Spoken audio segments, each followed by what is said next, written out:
নমস্কার বন্ধুরা, গল্পটিকে শেষ পর্যন্ত মন দিয়ে শুনবেন। আজ আমাদের বাড়িতে দিদির বিয়ে, তাই আমি খুব আনন্দে ছিলাম। অনেক অপেক্ষার পরে এই দিনটি এসেছে।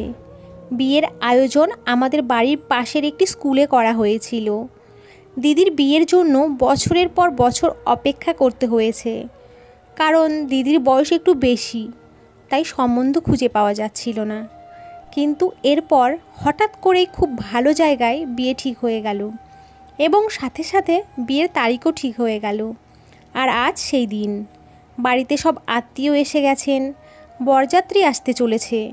আমরা বিয়ের মণ্ডপে পৌঁছানোর কিছুক্ষণ পরেই বরযাত্রী এসে গেল। বরযাত্রীদের খুব সুন্দরভাবে স্বাগত জানানো হলো। বিয়ের সমস্ত আয়োজনও শেষ। এরপর দিদির বিয়েও হয়ে গেল। তারপর বিদায়ের ঠিক আগে দিদির শাশুড়ি আমাদের সামনে এমন একটি অদ্ভুত শর্ত রাখলেন, এমন শর্ত যা শুনে আমরা সবাই হতভম্ব হয়ে গেলাম। তাদের মনোভাব এমন যে এই শর্তটি পূরণ করতেই হবে। আমরা সবাই একে অপরের মুখ দেখতে লাগলাম। অতিথিরাও নিজেদের মধ্যে ফিসফিস করে আলোচনা করতে লাগলেন। আগে কখনো না এমন কিছু দেখেছি, না এমন কিছু শুনেছি।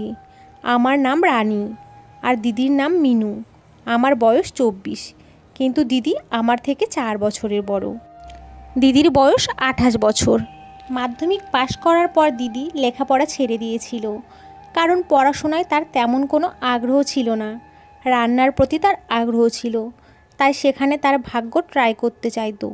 সে নিজের একটা ছোট্ট বেকারি খুলতে চাইতো, যাতে সে ব্যবসা করতে পারে। আমরা সবাই তাকে সমর্থন করেছি। আমরাও চাইতাম যে দিদির যদি এই কাজ ভালো লাগে তবে অবশ্যই এই কাজটি তার করা উচিত। তাই দিদি বাড়িতে বেকিংয়ের একটি ছোট্ট দোকান খুলেছিল, সাথে বাড়ি বাড়িতে হোম ডেলিভারিও করা শুরু করেছিলেন। বাবা দিদির ব্যবসায় সম্পূর্ণ সাহায্য করতেন। বাবা ডেলিভারি দিতেন আর দিদি অর্ডার অনুযায়ী খাবার তৈরি করত। আমাদের ভালোই চলছিল। আর বাবাও একটা কোম্পানিতে চাকরি করত, তার বেতনও ভালো, তাই আমাদের টাকার অভাব ছিল না। বোনের ব্যবসা একটু বড় হতেই বাবা একজন ডেলিভারি বয়কে কাজে রাখলেন, যে প্রতি অর্ডার অনুযায়ী টাকা পেত। দিদি যখন এই ব্যবসা শুরু করেছিল তখন আমি মাধ্যমিকে পড়তাম। আমার পড়াশোনার খুব শখ ছিল। আমি মাস্টার্স শেষ করে একটি ভালো কলেজে প্রফেসর হতে চাইতাম। সেই সময় বাবা মা দিদির সম্বন্ধের কথা বলতে শুরু করেন। যদিও দিদি বলতো যে আমার ব্যবসা শুরু হয়েছে, প্লিজ আমাকে আরও কিছু সময় দাও যাতে আমি নিজের পায়ে দাঁড়াতে পারি। কিন্তু মা বাবা বললেন, এটাই বিয়ের উপযুক্ত বয়স, পরেও তোমার শখ পূরণ করতে পারবে। বাবা মায়ের পীড়াপিড়িতে দিদি রাজি হলে তারা খুব আগ্রহ নিয়ে দিদির সম্বন্ধ দেখতে লাগলেন। আত্মীয়দের সবাইকে দিদির জন্য ছেলে দেখার কথা বলা হলো। কিন্তু কী যে ব্যাপার জানি না। দিদি দেখতে শুনতেও ভালো ছিল, শিক্ষিত এবং দক্ষ, কিন্তু কেন জানি না তারপরও দিদির সম্বন্ধ কোথাও পাকা হচ্ছিল না। কোনো না কোনো কারণে বিয়ে হতে হতেই ভেঙে যেত। যখন আমরা ভাবতাম এই সম্বন্ধটা হবেই, তখনও কোনো না কোনো কারণে কথাবার্তা পাকা হতো না। 4 বছর ধরে মা বাবা সম্বন্ধ দেখতে থাকলেন। কখনো কখনো কেউ কেউ দিদিকে রিজেক্ট করতো, আর কখনো কখনো বাবা মায়ের ছেলে পছন্দ হতো না। দিদি এখন কেমন যেন খিটখিটে হয়ে গেছে। আর এই সব কারণে বাড়িতে একটা অদ্ভুত গুমোট ভাব ছিল। দিদি নিজেকে অপরাধী ভাবতে শুরু করে এবং এখন সে বলে যে আমার জন্য আর ছেলে দেখার দরকার নেই। এখন তোমরা রানীর জন্য ছেলে দেখতে থাকো, আমি আর বিয়ে করতে চাই না। মা বাবা দিদির কষ্টটা বোঝে। রিজেক্ট হওয়া আর বারবার রিজেক্ট হওয়াটা খুব কষ্টের। আর দিদি এই কষ্টের মধ্য দিয়ে বহুবার গেছে, কিন্তু মা বাবা এটা মেনে নিতে রাজি ছিলেন না। সেজন্য তারা ক্রমাগত তাদের সাধ্যমতো চেষ্টা চালিয়ে যাচ্ছিলেন। কিন্তু প্রতিদিনের এই রিজেক্ট দিদিকে মানসিক সমস্যায় ফেলেছিল। আর এই সম্পর্কে আমাদের কোনো ধারণাই ছিল না। আমরা সেদিন বুঝতে পারলাম, যেদিন দিদি খুব বিপজ্জনক পদক্ষেপ নিল। হয়েছিল কি, সেদিনও কিছু লোক এসেছিল দিদিকে দেখতে। ফ্যামিলিটাকে খুব ভালো মনে হচ্ছিল। তার মা বাবার সাথে এটা সেটা নিয়ে কথা বলছিল। এমন সময় হঠাৎ ছেলের মা বলল, মা যেন তার মেয়েকে ডেকে আনে। মা বলল, অবশ্যই, আমি এখনই মেয়েকে ডেকে আনছি। মা দিদিকে রুম থেকে ডেকে আনলেন। দিদি স্বাভাবিক ভঙ্গিতে সোফায় গিয়ে বসলো। তখন ছেলের মা বললেন, মেয়ে তো ভালোই, কিন্তু বয়সটা একটু বেশিই মনে হচ্ছে। দিদি এই কথা শুনে মায়ের দিকে তাকালো, কিন্তু মা ইশারায় তাকে চুপ থাকতে বলে। দিদির বদলে তিনি নিজেই উত্তর দিলেন, না না, এর তো মাত্র ২৬ বছর বয়স। কিন্তু আন্টি এটা মানতেই চাইছিলেন না। দিদির শরীরে আগে থেকেই বয়সের একটু ছাপ ছিল, তাই তিনি বললেন, আপনার মেয়ের বয়স অন্তত ৩২ বছর হবে। মা বাবা চুপচাপ বসে রইলেন। তারপর আন্টি জিজ্ঞেস করতে লাগলেন, আপনারা যৌতুকে কি কি দেবেন? এই কথাটা শুনেই দিদি এক ঝাঁকুনি দিয়ে উঠে ঘর থেকে বেরিয়ে গেল। আন্টি এটাকে অভদ্রতা মনে করে উঠে দাঁড়িয়ে বলতে শুরু করলেন, একে তো মেয়েটার এত বয়স, তার উপরে এত ঢং। এমন মেয়েকে আমাদের বাড়ির বউ করতে পারবো না। আমার ছেলের জন্য মেয়ের অভাব হবে না। আন্টি এসব বলে চলে গেলেন। যাবার পর মা কান্নাকাটি করতে লাগলেন, কারণ আমরা আগে কখনো এমন পরিস্থিতির সম্মুখীন হইনি। দিদিও তার ঘরে দরজা বন্ধ করে বসেছিল। মা বাবাও চিন্তিত হয়ে মাথায় হাত দিয়ে বসেছিলেন। বাড়ির পরিবেশ এখন অদ্ভুত, কিন্তু আমি সবাইকে স্বাভাবিক করার জন্য এটা সেটা বলতে থাকলাম। তাড়াতাড়ি খাবার তৈরি করে রাতে সবাইকে টেবিলে খেতে আসতে বললাম। কিছুক্ষণ পর হাত মুখ ধুয়ে মা বাবা এলেন। আমি দিদিকে ডেকে খেতে আসতে বললাম, কিন্তু দিদি দরজা খুলল না। আমি ২-৩ বার দরজা ধাক্কালাম, কিন্তু ভিতর থেকে কোনো সাড়া পেলাম না। আমি চিন্তিত হয়ে বাবার দিকে তাকালাম, কিন্তু তিনি চোখ নামিয়ে নিলেন। বাধ্য হয়ে আমরা খাবার খেলাম। আমরা জানতাম দিদি ঘরে বসে কাঁদবে, কিন্তু ৪ ঘন্টা পার হয়ে গেল, দিদি এখনও দরজা খোলেনি। রাতের খাবার পর আমি আবার দিদির দরজায় টোকা দিলাম এবং খুব জোরে জোরে ডাকলাম, কিন্তু এবারেও দিদি কোনো উত্তর দিল না। এখন আমার টেনশন হতে লাগলো। তাই বাবাকে বললাম, আমার ভালো মনে হচ্ছে না, তুমি যেভাবে পারো দরজা খোলো। বাবাও ভয় পেয়ে যান, কারণ দিদি আগে কখনো এমন করেনি। তাই বাবা দরজা ভেঙে ফেলল। দরজা ভাঙার সাথে সাথে আমাদের সামনে যে দৃশ্যটা ভেসে উঠল, তাতে আমাদের পায়ের নিচ থেকে মাটি সরে গেল। দিদি আমাদের সামনে তার বিছানায় পড়ে আছে। আমি এগিয়ে দিদিকে উল্টে দিলাম। দিদির কোনো জ্ঞান ছিল না, আর তার মুখ দিয়ে হালকা গ্যাজলা বেরোচ্ছিল। আমরা সবাই খুব ঘাবড়ে গেলাম। আমি তাড়াতাড়ি তার নার্ভ চেক করলাম। নার্ভ খুব ধীরে ধীরে চলছিল। মা আর আমি বাবাকে বললাম, বাবা তাড়াতাড়ি দিদিকে হাসপাতালে নিয়ে চলো। মা বাবার যেন হাত পা অসাড় হয়ে গেছে। নিজের যুবতী মেয়েকে এই অবস্থায় দেখা খুব সাহসের কাজ। আমরা সবাই মিলে দিদিকে সাথে সাথেই হাসপাতালে নিয়ে যাই। সেখানে তাকে জরুরি চিকিৎসা দেওয়া হয়। ডাক্তারের মতে আর কিছু সময় পরে এলেই দিদিকে বাঁচানো সম্ভব হতো না। ডাক্তার বলেছিলেন এটা পুলিশ কেস এবং আমাদেরকে পুলিশকে জানাতে হবে। কিন্তু বাবা অনেক অনুরোধ করলেন যে আমাদের মেয়ের মান সম্মান ধুলোয় মিশে যাবে। ডাক্তারও বাবার অসহায়ত্ব বুঝতে পেরে পুলিশকে খবর দেননি। দিদিকে সকাল পর্যন্ত হাসপাতালে রাখা হলো। ততক্ষণে তার শরীর অনেকটা ভালো হয়ে গেছে। জ্ঞান ফেরার পরেও দিদি কারোর সাথে কোনো কথা বলেনি। সে শুধু নীরবে কাঁদতে থাকলো। আমিও দিদিকে কিছু বলতে পারিনি, কারণ আমি তার ভিতরের যন্ত্রণা বুঝতাম। একটা মেয়ের কোনো খুঁত না থাকা সত্ত্বেও বারবার রিজেক্ট হওয়াটা বড়ই কষ্টের। সকালে ডাক্তার আসার পর আমরা দিদিকে বাড়িতে নিয়ে এসেছি। দিদি ঘুমের ওষুধ খেয়েছে, কিন্তু বাড়িতে যেন কারো মৃত্যুর নীরবতা। বাবা নিজেকে অপরাধী ভাবতে শুরু করলেন যে হয়তো তার কারণেই আজ তার মেয়ে কষ্ট পাচ্ছে। আমি কখনো বাবা মাকে সান্ত্বনা দিতাম, তো কখনো দিদির আত্মবিশ্বাস বাড়াতাম। দিদির এই সমস্যা থেকে বেরিয়ে আসতে ২-৩ দিন লেগেছিল। ততক্ষণে আমরাও স্বাভাবিক রুটিনে ফিরে এসেছি। কিন্তু মাঝে মাঝে আমি দিদিকে বোঝাতাম যে যদি তোর কিছু হয়ে যেত তাহলে মা বাবার কী হতো। আমি দিদিকে বুঝিয়ে বলতাম, আর ও লজ্জায় মাথা নিচু করে বসে থাকতো। সে কিছুই বলতো না। এই অ্যাক্সিডেন্টের পর দিদি খুব চুপচাপ থাকতে শুরু করলো। কিন্তু একটা জিনিস সে ভোলেনি, সেটা হলো তার কাজ। সে তার কাজের প্রতি খুবই সৎ ছিল এবং সময় মতো তা শেষ করত। কিছুদিন লজ্জায় থাকার পর একদিন দিদি মা বাবার কাছে গিয়ে হাত জোর করে ক্ষমা চেয়েছিল। মা বাবাও সম্ভবত এই অপেক্ষায় ছিল। দিদির গলা জড়িয়ে ধরে তারা তিনজনই এমনভাবে কাঁদতে লাগলো যেন আজ সত্যিই কোনো শোক পড়েছে। এরপর বাড়িতে সব কিছু স্বাভাবিক হয়ে গেল। কিছুদিন পর বাবা মা দিদির সাথে তার বিয়ের কথা বলতে চাইছিল। আমি তাদের থামিয়ে বললাম, তোমরা দিদির মানসিক অবস্থা বিবেচনা করো। কিছুদিন কোনো ছেলে দেখো না, বা বাড়িতে কাউকে আসতেও বলো না। আমি কি বলতে চাইছি তারাও বুঝতে পেরেছিল, তাই আর সম্বন্ধ করার চেষ্টা করেনি। দিদির পরেই আমি লাইনে ছিলাম, কিন্তু আমি এখনই বিয়ে করতে চাই না। কারণ আমি আমার মাস্টার্স শেষ করে কলেজে প্রফেসরের চাকরির জন্য আবেদন করেছিলাম। আমি লেখাপড়ায় খুব ভালো ছিলাম, আমার রেজাল্টও খুব ভালো, আর আমার শখ ছিল সরকারি কলেজে চাকরি করার। ওদিকে আমার বাবা মা দিদির জন্য সম্বন্ধ খুঁজছিল। তারা খুঁজতে খুঁজতে দিদির জন্য অঙ্কিতকে খুঁজে পায়।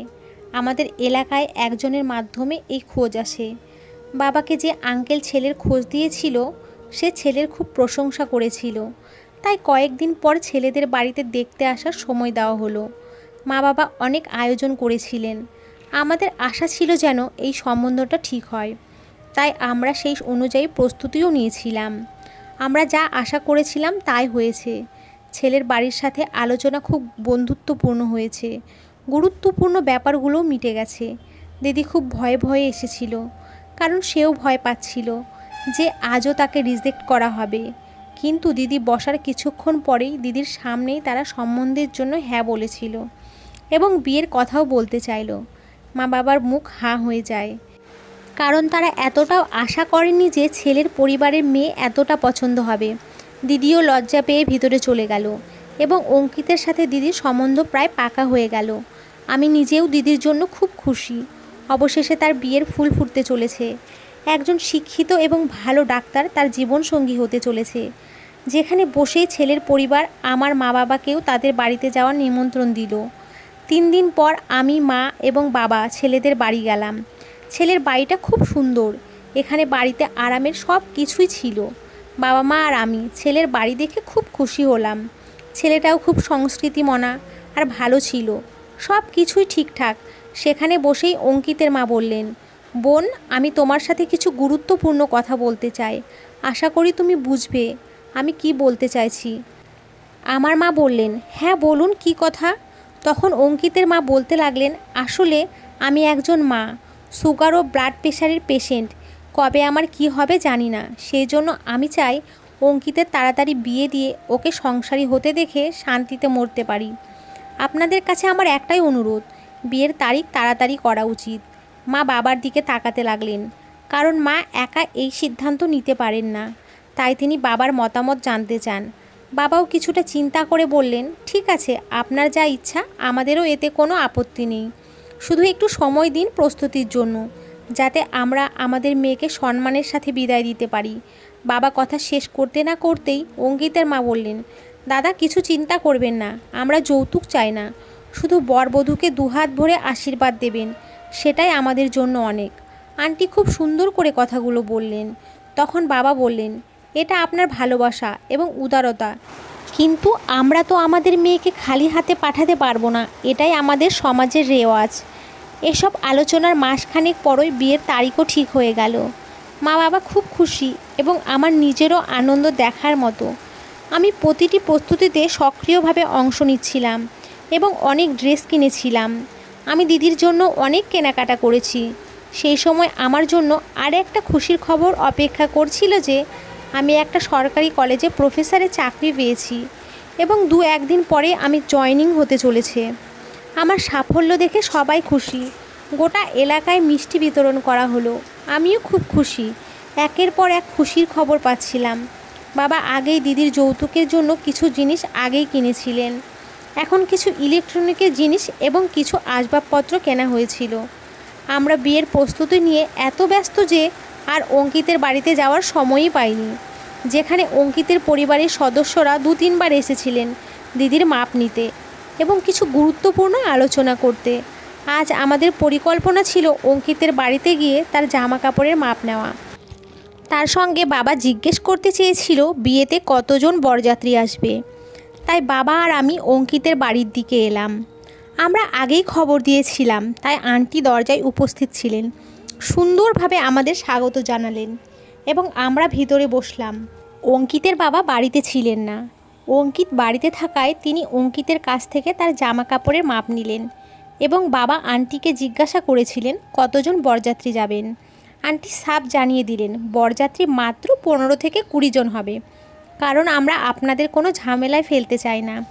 তারপর বিয়ের প্রস্তুতি নিতে লাগলাম আর বিয়ের দিনও এসে গেল। লাল পালের শাড়িতে দিদিকে খুব সুন্দর লাগছিল। দিদিকে আকাশ থেকে নেমে আসা পরীর মতো দেখাচ্ছিল। আমি দিদির দিকে তাকালাম। আর বাবা মা দিদির দিকে তাকিয়ে হাসছিল, কিন্তু তাদের চোখ ভিজে ছিল। হয়তো দিদি বিদায়ের চিন্তা তাদের ঠিকমতো খুশি হতে দেয়নি।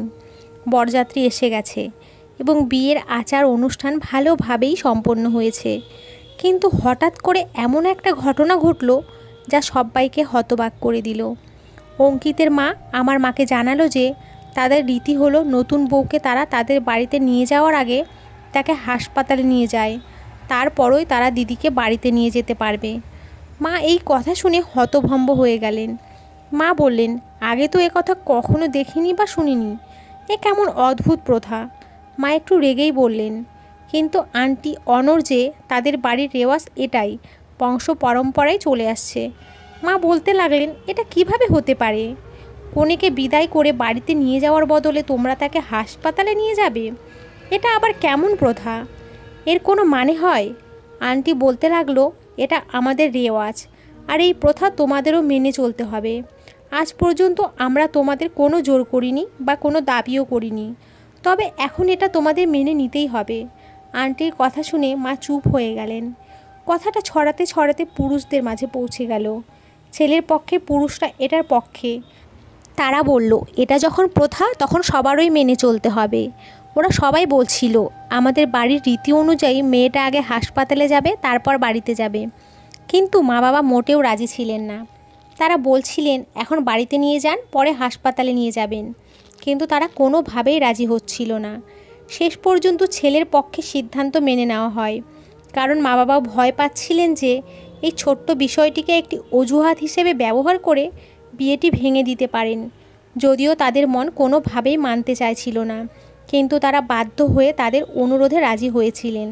তারপরে দিদিকে বিদায় দেওয়া হলে দিদিকে গাড়িতে বসিয়ে আন্টি, আঙ্কেল এবং অঙ্কিতের সাথে বরযাত্রীদের সকলে বেরিয়ে গেল। মা বাবাও দিদির পিছন পিছন হসপিটালে গেলেন। আমাদের অস্বস্তি বোধ হচ্ছিল এভাবে দিদিকে একা হাসপাতালে পাঠাতে। ভয়ও পাচ্ছিলাম। সবাই মিলে দিদিকে অপারেশন হলে নিয়ে গেল। কিছুক্ষণ পর দেখলাম ছেলের পরিবারের সমস্ত পুরুষরা ডাক্তারের পোশাকে অপারেশন হলে ঢুকলো। মা এবং আমি হতবাক এবং চিন্তিত হয়ে বসে রইলাম। আমাদের এভাবে বসে থাকতে মন চাইছে না, কিন্তু আমরা বাধ্য হয়ে বসে রইলাম। আমি এদিক ওদিক অস্থিরভাবে হাঁটাহাঁটি করছিলাম, কিন্তু কিছুক্ষণ পরে আর ধৈর্য ধরতে পারলাম না। আমি অপারেশন থিয়েটারের দরজা খুলে ভিতরে গেলাম। আমার পিছন পিছন আমার বাবা মাও ভিতরে এলো। কিন্তু ভেতরে আসার পর আমাদের তো পায়ের নিচ থেকে মাটি সরে গেল এবং আমি চমকে উঠলাম। হল একদম ফাঁকা, সেখানে কেউ নেই। আমি, মা, বাবা সকলে হতবাক। আমি দৌড়ে বাইরে গিয়ে সেখানে উপস্থিত স্টাফদের জিজ্ঞেস করলাম, কিন্তু কেউ কিছুই বলতে পারলো না। আমরা নিজের চোখে তাদের সবাইকে অপারেশন হলে যেতে দেখেছি, কিন্তু বের হতে দেখিনি। আমি পুরো হাসপাতাল খুঁজলাম, প্রত্যেক স্টাফকে জিজ্ঞেস করলাম, কিন্তু কেউ কিছুই জানে না। আমরা তো খুব টেনশনে পড়ে গেলাম। মা এদিকে কাঁদতে শুরু করলেন। এটা কেমন ব্যাপার, আমি কিছুই বুঝতে পারছি না। আমার মায়ের বিপি হাই হয়ে গেছে। শরীর খুব খারাপ হওয়ায় মাকে হাসপাতালে ভর্তি করা হয়। আমি আর বাবা রাস্তায় খুঁজতে বের হলাম, কিন্তু দিদি বা অঙ্কিতকে কোথাও পেলাম না। আমরা তার বাড়িতে গিয়েছিলাম, কিন্তু সেটাও তালা বন্ধ ছিল। আশেপাশের লোকদের জিজ্ঞাসা করে জানা গেল তারা 1 সপ্তাহ আগেই বাড়ি ছেড়ে চলে গেছে। এখন তো বাবারও শরীর খারাপ হতে শুরু করেছে। সর্বোপরি এটা তার যুবতী মেয়ের ব্যাপার। তারা না জানে দিদিকে কোথায় নিয়ে গেছে। আমি আশেপাশের লোকজনকে জিজ্ঞেস করলাম, কিন্তু কেউ এদের সম্পর্কে কিছুই জানতো না। সবাই এটাই বলছিল যে তারা 1 সপ্তাহ আগেই এই বাড়ি ছেড়ে চলে গেছে।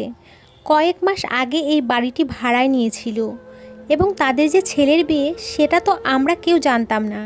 কিছু বুঝতে না পেরে আমরা আবার হাসপাতালে ফিরে আসি। এখনও পর্যন্ত আমার মায়ের শরীর একই রকম। আমি আর বাবা সেখানে মায়ের পাশে বসলাম। সারা রাত আমাদের কিভাবে কাটলো আমরাও জানি না। ঈশ্বরের কৃপায় সকাল নাগাদ মায়ের অবস্থা একটু ভালো হলো, তাই ডাক্তার তার চেক আপ করে ছেড়ে দিলেন। আমরা সবাই বাড়িতে চলে এলাম। খালি বাড়ি বুকের মাঝে খাঁ খাঁ করছিল। আমরা হল ঘরে এমনভাবে বসে রইলাম যেন আমাদের সব কিছু লুট হয়ে গেছে।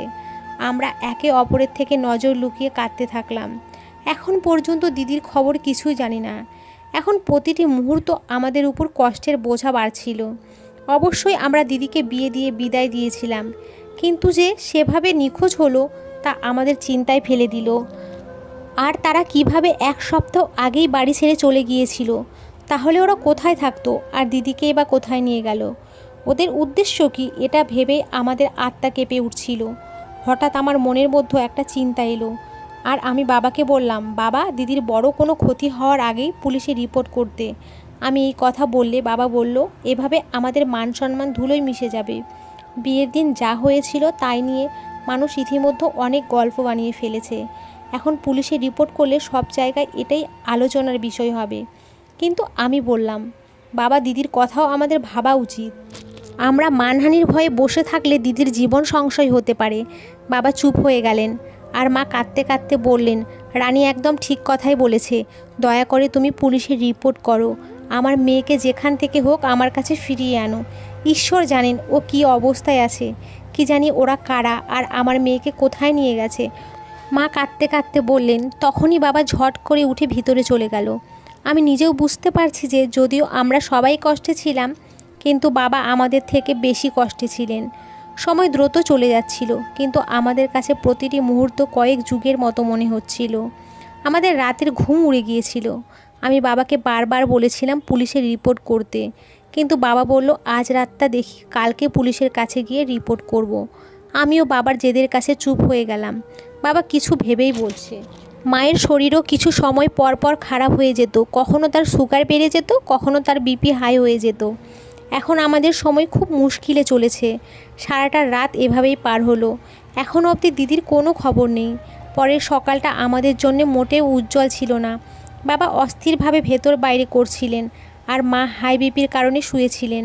আর আমি বসে বসে ভাবছিলাম যে না জানি দিদি এখন কী অবস্থায় আছে এবং সে এখন কোথায় আছে। দিন এভাবেই কেটে গেল, আর আমি বাবার সাথে এটা নিয়ে ঝগড়া শুরু হলো যে তুমি এখনও থানায় অভিযোগ করছো না কেন? এভাবে বাড়িতে বসে থেকে কিছুই হবে না। এখন বাবাও আমার কথায় রাজি হয়েছে বলে মনে হলো। এখন বাবা থানায় যাওয়ার প্রস্তুতি নিচ্ছিলেন। ঠিক তখনই দরজায় টোকা পড়ল। আমি অবাক হয়ে বাবার দিকে তাকালাম। জানি না এখন আবার কে এলো। দরজার দিকে গেলাম, কিন্তু দরজা খোলার সাথে সাথে সামনে দিদিকে দেখে আমি তাকে জড়িয়ে ধরে কাঁদতে লাগলাম। কিন্তু কিছুক্ষণের মধ্যেই দিদি আমার কোলে অজ্ঞান হয়ে গেল।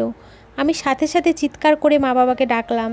তারা দুজনেই দৌড়ে এলো এবং দিদিকে দেখে প্রথমে ঈশ্বরকে ধন্যবাদ জানালো, কিন্তু দিদিকে অজ্ঞান দেখে চিন্তিত হয়ে কোলে তুলে ভিতরে নিয়ে এলো। কিছুক্ষণ পর দিদির জ্ঞান ফিরল, কিন্তু দিদির গায়ের রং ফ্যাকাশে হয়ে গেছে। মনে হচ্ছিল যেন সে মারা গেছে। জ্ঞান ফেরার সাথে সাথেই দিদি তার পেটের ডান দিকে হাত রাখলো এবং তার মুখে ব্যথার চিহ্ন ফুটে উঠল। আমি দিদিকে জিজ্ঞেস করলাম, কি হয়েছে, পেটে কি ব্যথা হচ্ছে? আমি যখন তাকে জিজ্ঞেস করলাম তখন সে নাতে মাথা নাড়াতে লাগলো। তারপর সে তার শুকনো মুখে ফিসফিস করে জল চাইল। আমি তাড়াতাড়ি রান্নাঘরে গিয়ে জল নিয়ে এসে দিদিকে খাওয়াতে লাগলাম। দিদি উঠতেই পারছিল না, তাই শুয়ে শুয়েই জল খেতে লাগলো। তারপরে গ্লাসটা নামিয়ে রেখে আবার শুয়ে পড়ল, যেন শরীরে কোনো শক্তি নেই। আমরা তিনজনই খুব টেনশনে দিদির দিকে তাকিয়েছিলাম। কি হয়েছে ওর? আমি দিদিকে জিজ্ঞেস করলাম, প্লিজ আমাকে কিছু বল, তোর কি হয়েছে? দিদি মৃদু স্বরে বলতে লাগলো, আমাকে এই বাড়ি থেকে যখন হাসপাতালে অপারেশন থিয়েটারে নিয়ে গেল, আমি খুব ভয় পেয়ে গেছিলাম আর টেনশনে বারবার জিজ্ঞেস করছিলাম আমাকে এখানে কেন নিয়ে এসেছেন, কিন্তু কেউই কোনো উত্তর দিচ্ছিল না। এর মধ্যেই অঙ্কিত ও তার পরিবার সদস্যরা অপারেশন থিয়েটারে আসলেন এবং তাদের একজন আমাকে কিছু একটার গন্ধ শুকিয়ে আমাকে অজ্ঞান করে দিল। জানি না কিভাবে তারা আমাকে হাসপাতাল থেকে একটি খালি বাড়িতে নিয়ে গেল। যখন জ্ঞান ফিরল আমি বিবর্ণ ঝাপসা চোখে দেখতে লাগলাম যে এটা একটি পুরনো বাড়ি। আমাকে একটি বিছানায় শোয়ানো, আমার পাশের একটা টেবিলে কিছু জিনিসপত্র পড়েছিল যা ডাক্তারদের জিনিসের মতোই। আমি অঙ্কিতকে আমার উপর ঝুঁকে থাকতে দেখি, কিন্তু আমি তখন খুব একটা সচেতন ছিলাম না, কারণ সম্ভবত আমার উপর কোনো ঔষধের প্রভাব ছিল। আমি আবার অজ্ঞান হয়ে গিয়েছিলাম। তারপর কত সময় পরে জ্ঞান ফিরল জানি না। আমার সারা শরীরে তীব্র ব্যথার ঢেউ বয়ে গেল। আমি আমার ডান পাশে হাত রেখে জোরে চিৎকার করে উঠলাম, কিন্তু বোধহয় তখন সেখানে কেউ উপস্থিত ছিল না যে আমার যে চিৎকার শুনে আসবে। আমি তখনও বিছানায় শুয়েই ছিলাম এবং সম্ভবত আমার পা ব্যথা ছিল, কারণ আমি পা নড়াচড়া করতে পারছিলাম না, আর আমার একটা হাতও বাঁধা ছিল। আমি অনেক কষ্টে চারপাশে তাকালাম, কিন্তু কাউকেই দেখতে পেলাম না। এই জায়গাটা অদ্ভুত এবং এখানে কেউ নেই। আমার খুব ভয় লাগছিল, কিন্তু এখান থেকে যাবার কোনো উপায়ও দেখতে পাচ্ছিলাম না এবং পেটে খুব যন্ত্রণা অনুভব করছিলাম। আমার পেটের ডান দিক থেকে ব্যথার ঢেউ আমার সারা শরীরে ছুটে বেড়াচ্ছিল, যেন আমার জীবন বেরিয়ে যাচ্ছে। আমি জানি না কতটা সময় এভাবেই কেটে গেল। তারপরে সন্ধ্যায় আমি অঙ্কিতকে দেখতে পেলাম। সে আমাকেই দেখতে এসেছিল। আমি তাকে জিজ্ঞেস করলাম, তুমি আমার সাথে কি করেছো? আমি তো তোমার বউ, তুমি আমার সাথে এসব কি করেছো? কিন্তু সে বলল, তুমি আমার স্ত্রী না, আমি আমার উদ্দেশ্য হাসিলের জন্য এই বিয়ে করেছি। আমি তাকে জিজ্ঞেস করলাম, কি সেই উদ্দেশ্য? সে বলল, আমি মানুষের অঙ্গ প্রত্যঙ্গের ব্যবসা করি এবং যুবতী মেয়েদের অঙ্গ বিক্রি করি। চাহিদা অনুযায়ী চড়া দামে পাঠাই, বিশেষ করে অল্প বয়সী মেয়েদের অঙ্গ প্রত্যঙ্গ। লোকজন খুব তাড়াতাড়ি কিনে নেয় এবং সেই সাথে ওষুধ ও মেকআপ সামগ্রীতে ব্যবহার করা হয়। এখন অবিবাহিত মেয়ের কিডনি চাহিদা ছিল। এক ধনী পরিবারের একমাত্র মেয়ের জন্য একটি কিডনির দরকার ছিল। এর জন্য তারা আমাকে যে কোনো মূল্য দিতে প্রস্তুত। তাই আমি তোমাকে বিয়ে করার ভান করে তোমার একটা কিডনি বের করে দ্বিগুণ দামে তাদের কাছে পাঠিয়েছি। যতক্ষণ না আমি দ্বিতীয় কিডনির অর্ডার পাই ততক্ষণ তুমি জীবিত আছো। তারপরে আমি তোমাকে শেষ করে তোমার লাশও কোথাও ফেলে দেব, আর তোমার বাড়ির লোকেরা কখনো এখানে পৌঁছতে পারবে না। ওর কথাগুলো শুনে আমি ভয়ে কেঁপে উঠলাম। কিছুক্ষণ পর অঙ্কিত সেখান থেকে চলে গেল। আমি এখান থেকে পালানোর সুযোগ পেয়ে গেলাম। আমি এখানে এভাবে মরতে চাই না, সেজন্য আমি এদিক সেদিক তাকিয়ে পালানোর কথা ভাবতে থাকি। কিন্তু আমি দড়ি দিয়ে বাঁধা, এক হাতের দড়িটা একটু ঢিলা। তাই অনেক চেষ্টা করে কাঁচিটা তুলে নিলাম। এক এক করে আমার হাত পা থেকে দড়ি কাটতে শুরু করি। কিছুক্ষণ কষ্ট ও ব্যথা সহ্য করার পর আমি দড়ি কাটতে সফল হলাম।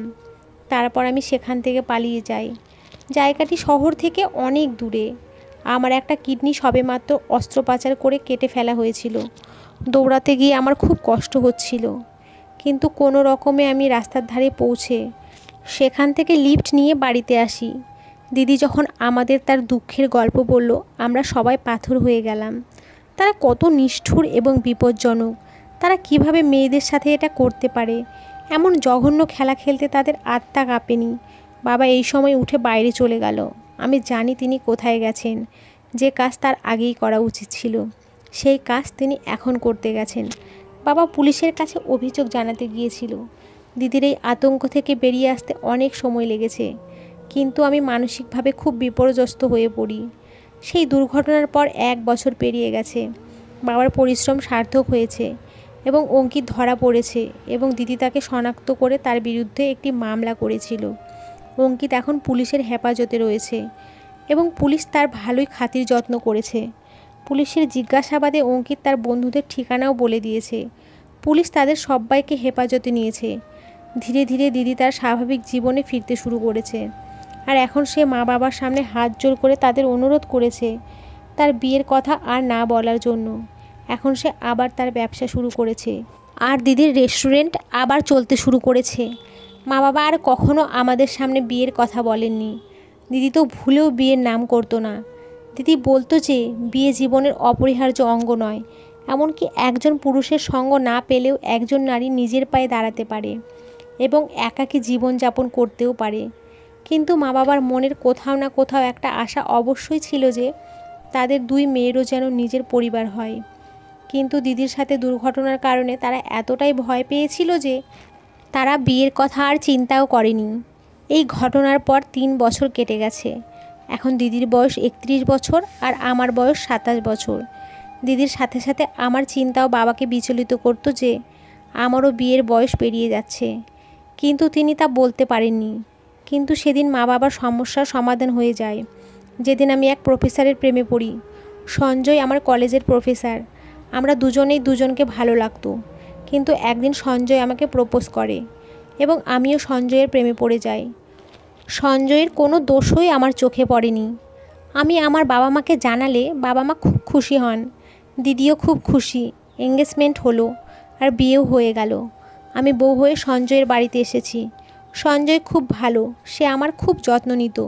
জীবনে কোনো কমতি নেই, সবখানেই সুখ ছিল। শুধু মাঝে মাঝে দিদির কথা মনে পড়লে আমার মন খারাপ হয়ে যায়। আমি ঈশ্বরের কাছে সেই প্রার্থনা করি সঞ্জয়ের মতো একজন জীবনসঙ্গী আমার দিদির জীবনেও আসুক এবং সে জীবনের সমস্ত সুখ পাক। তো বন্ধুরা, আজকের গল্পটি কেমন লাগলো কমেন্ট করে জানাবেন। গল্পটি যদি ভালো লেগে থাকে তাহলে অবশ্যই একটি লাইক দেবেন আর পরবর্তী গল্পের জন্য চ্যানেলটিকে সাবস্ক্রাইব করুন আর পাশে থাকা বেল আইকনটিতে ক্লিক করে রাখুন। ধন্যবাদ সবাইকে, ভালো থাকবেন।